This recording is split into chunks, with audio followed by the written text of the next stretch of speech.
Malaysia, and it's totally screwed up. Sorry, to say it, I'll say it as it is. It's totally screwed up. We need CAM to understand what we're doing, and we need to make it work. So that's my beginning, okay? I want to show you a little bit about my gyrocopters here, because I want a gyrocopter centre of excellence. The gyrocopter is not an ICAO aircraft, so it's not a real aircraft. No, nobody knows about the gyrocopter. It's not real, because it's not ICAO. But it's the fastest growing sport aircraft in the world. It's the fastest growing, anywhere in the world, it's the fastest growing sport. And they are fantastic to fly. They are great to fly. You can come and have a look at ours in the hangar up there. But what we're going to be bringing in is the Argon. The Argon is a two-seat gyrocopter, or gyroplane, or whatever you want to call it. The official term is gyroplane, gyrocopter, or gyro, or whatever you want to call it. And they are great fun to fly. But right now, CAM is saying, well, you have to have a private pilot's license to be able to fly one. Well, this is not a helicopter, and it's not an aircraft. It flies differently. So we want LSA, a light sports aircraft, like the rest of the world. America, Europe, UK, the rest of the world allows light sport aircraft, and aircraft up to, say, 650 kilograms weight to be able to fly on a sports license. And we can't here. Why? I don't know. I give up. I've been trying to do this for 6 years here. I was born in Malaysia, and in the 90s, it was wonderful. Everything was fantastic, but it's just gone downhill. Nine of my registered aircraft to around 40 foreign aircraft here, flying in from Indonesia, flying in from Thailand, all over the place. It's such a shame. Anyway, let me use this.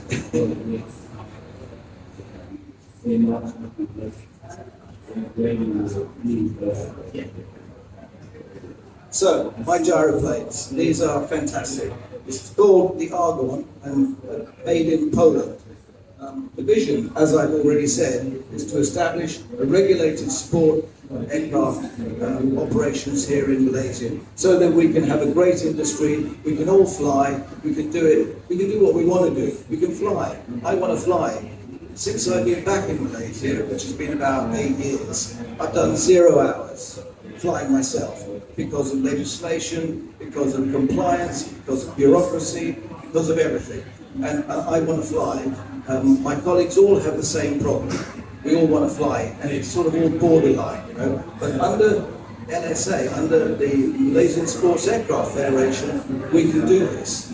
But you have to do it under a federation, otherwise it's useless. If you try and do it yourself, it won't work.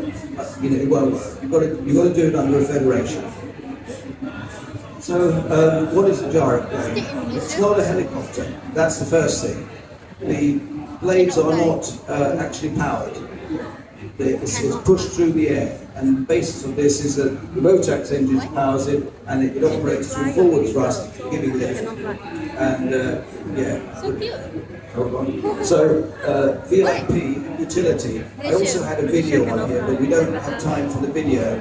This can be used for air ambulance, VIP, pleasure, whatever you want to do with it. You see the speeds there, the max takeoff weights, you see the range, the fuel flow, the engines we use are the Rotax, standard Rotax engines, and the fuel capacity. So we can get one of these to Langkawi. From here to Langkawi we can go, but no doubt the CAA all want us to put floats on them and put them up so that they can't fly anywhere. So it's really ridiculous. So here are the roles: VIP, sport flying, policing, surveillance, flight training, military, pipeline, everything. It's a great platform to use for flying, for observation, and just for fun flying yourself. So the countries of operation, I can see I missed out America, the biggest place there, but America is the biggest operator of gyrocopters right now. I have to fix that on my slides. But there are over 7,000 gyrocopters flying all over the world now, and they're increasing by 30% per annum. It was going to be less, but now it's about 30% per annum. So the selling points, safety, it can't stall or spin. The gyrocopter is alwain in auto rotation. doesn't have a tail rotor. It's always in an autorization phase. It's fully certified in other countries of the world, and each country has its own certification status.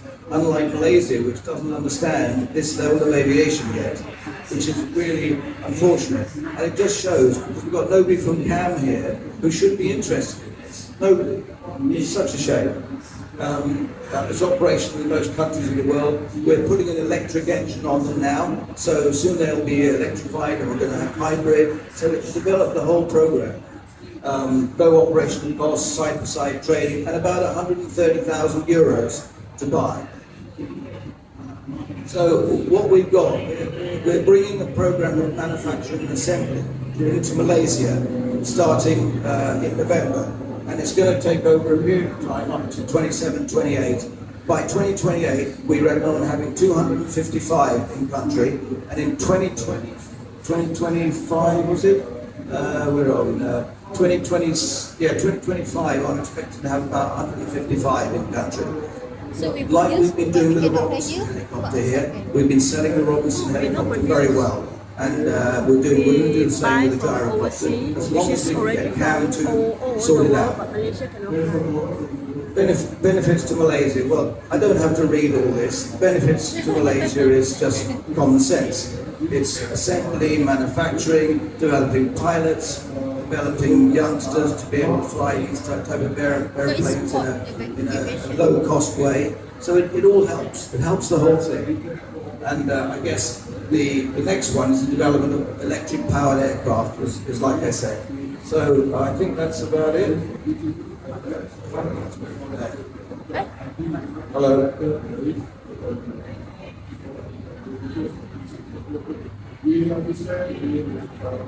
A glitch.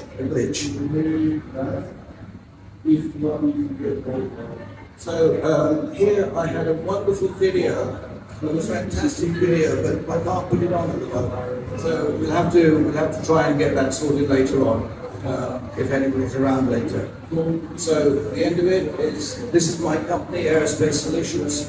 I'm based at Subang here. I deal with private jets and helicopters and anything that flies. So if I can help anybody, let me know. Thank you very much.